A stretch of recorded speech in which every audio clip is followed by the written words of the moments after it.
केवढं मोठं पतितत्व येतं, पातित्य येतं, याचं दर्शन म्हणजे अजामेळ. ऐका, कर्माच्या बाबतीत मनुष्यानं खूप सावध राहावं. कर्म तर करावं लागतं. ऐका ना, मनुष्य गरीबाचा श्रीमंत होतो त्याच्या बोला ना कर्मामुळे. पुढं सारखा करा, या पुढं सर्विस या. शक्ती आहे आणि तुमच्या माझ्याकडं कर्माची शक्ती आहे. नीट लक्ष द्या. कारण काय खटाळ महाराज,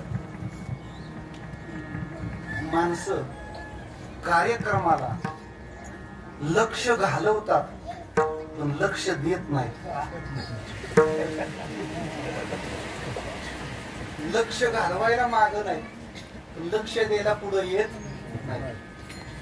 कार्यक्रमात लक्ष पाहिजे आणि श्रोता दक्ष पाहिजे.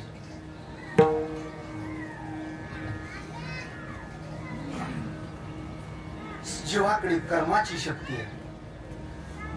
मनुष्याला कर्म करावं लागतं. कर्म म्हणजे काय हो?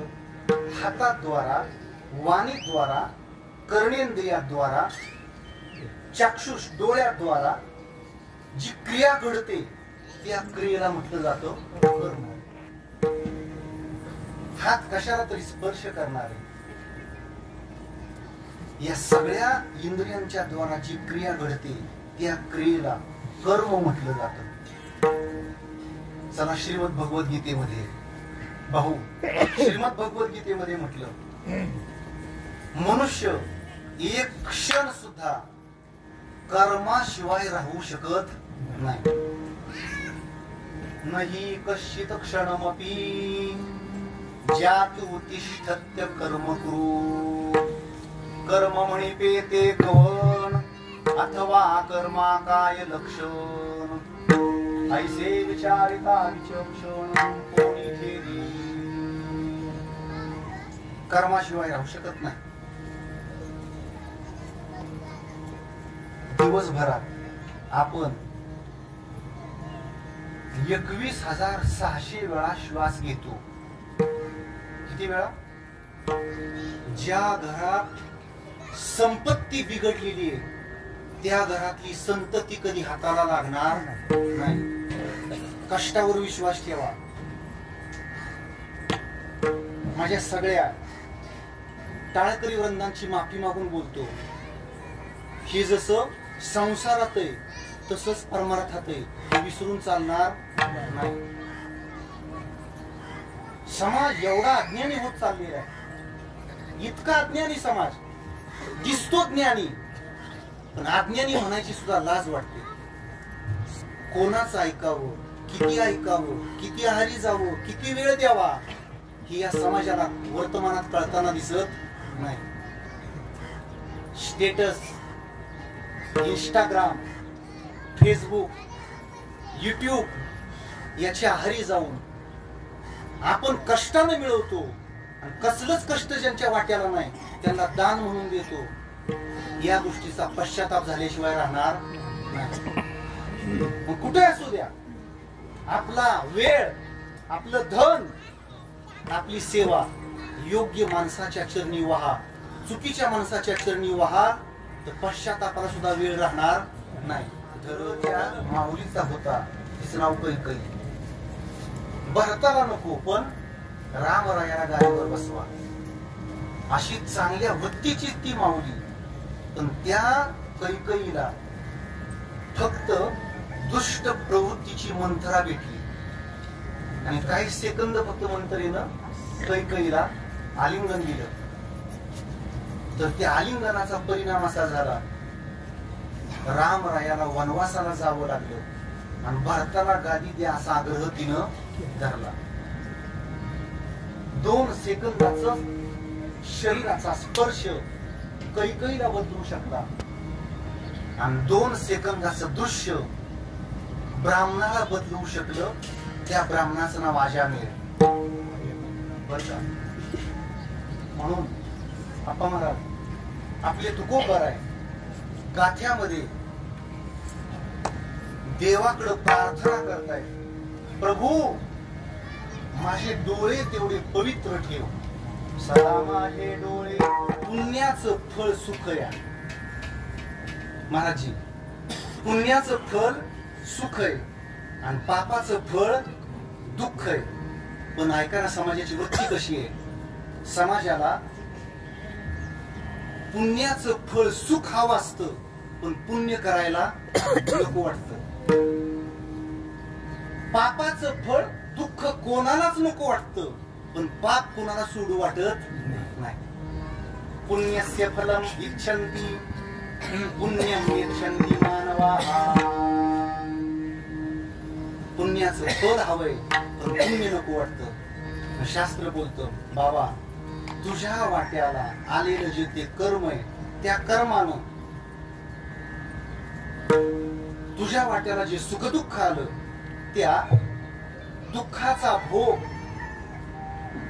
आणि त्या सुखाचाही भोग तुझ्या वाट्याला जो आलेला आहे, त्याला दुसरं जबाबदार कोणी नाही, त्याला तुझं कर्म जबाबदार आहे. सगळ्यांच्या पाठातली ओळी आहे. आगा कर्मी जे उरावे तैचे सुख दुःखी फळावे, तया ते भोगावया यावे देहा एका. कर्म केलं की त्या कर्माचा भोग वाट्याला येतो. अडचण अशी आहे की माणसाला दुःख आलं ना, की चांगली चांगली माणसं दुःखात धैर्य सोडून बसतात. माझ्याकडे लक्ष द्या. दुःखामध्ये लगेच धैर्य सोडतात. महाराजजी, चौकशी करायला जाऊ नका तुम्ही, फक्त माझ्या विश्वास ठेवा. जुन्नर तालुक्यामध्ये वडगाव काशिंबेग नावाचं गाव आहे. मी 2003 साली त्या गावात व्यासपीठ सरवायला गेलो. त्याच्या कर्मानं आणि ज्ञानाचा अज्ञानी होतो त्याच्या कर्मानं. अवघा महाराष्ट्र ओळखू लागतो त्याच्या कर्मानं. आणि शेजारचा सुद्धा जे हरी घालत नाही त्याच्या कर्मानं. अधिक वाढवत नाही. शेवटचं वाक्य उच्चारतो, गल्लीचा दिल्लीत जातो त्याच्या कर्मानं. आणि दिल्लीचा गाशा गुंडळून कायमचा घरी येतो त्याच्या कर्मानं. मनुष्याला कर्म सुटत, त्याचं कर्म त्याला फल दिल्याशिवाय राहत नाही. ऐका, आपल्याकडून कर्म घडतं, पण ते कर्म इतकं सूक्ष्म आहे की श्रीमद भगवद्गीतेमध्ये कृष्ण चकोरचंद्र म्हटले, गहना कर्मणो गती. कर्माची गती अत्यंत गहन आहे, कळत नाही. कशी कळत नाही? ऐका,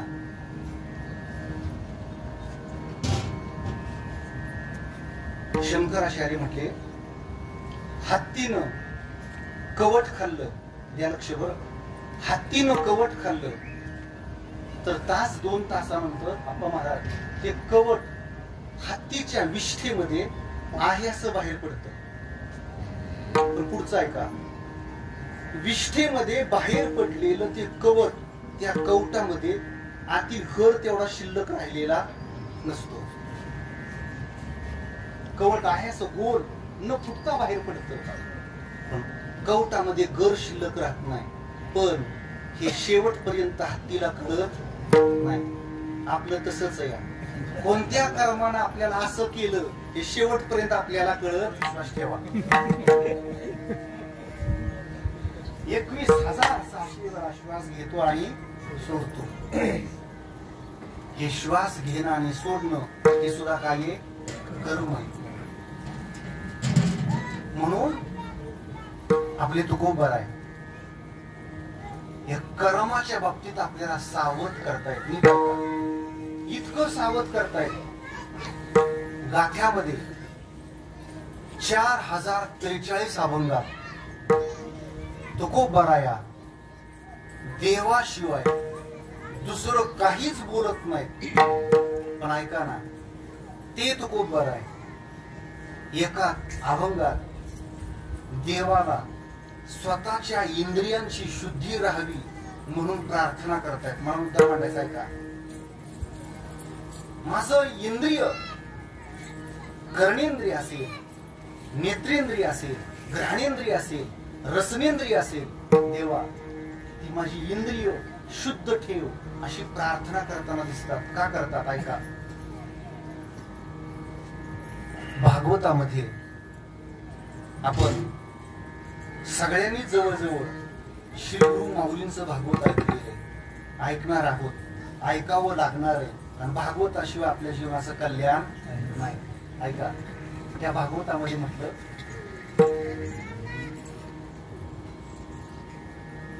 एक कथा आली. काय कथा आहे? पवित्र ब्राह्मण कुळात जन्माला आलेला वेदशास्त्र संपन्न ब्राह्मण, यजन याजन, पठन पाठन, दान प्रतिग्रह हे जे ब्राह्मणाचे षटकर्म आहेत, शाही कर्म करणारा, कधी चुकीच्या वाटेनं न जाणारा, पण एक दिवस समिधा आणायला अरण्यात जाताना. तुम्ही जर मराठी रोकटोक न्यूज चॅनलवरती नवीन असाल आणि तुम्ही जर या चॅनलला सबस्क्राईब केले नसेल तर या चॅनलला सबस्क्राईब करा आणि या व्हिडिओला लाईक आणि जास्तीत जास्त शेअर करा. ताजे अपडेट पाहण्यासाठी पाहत राहा मराठी रोकटोक न्यूज चॅनल. धन्यवाद.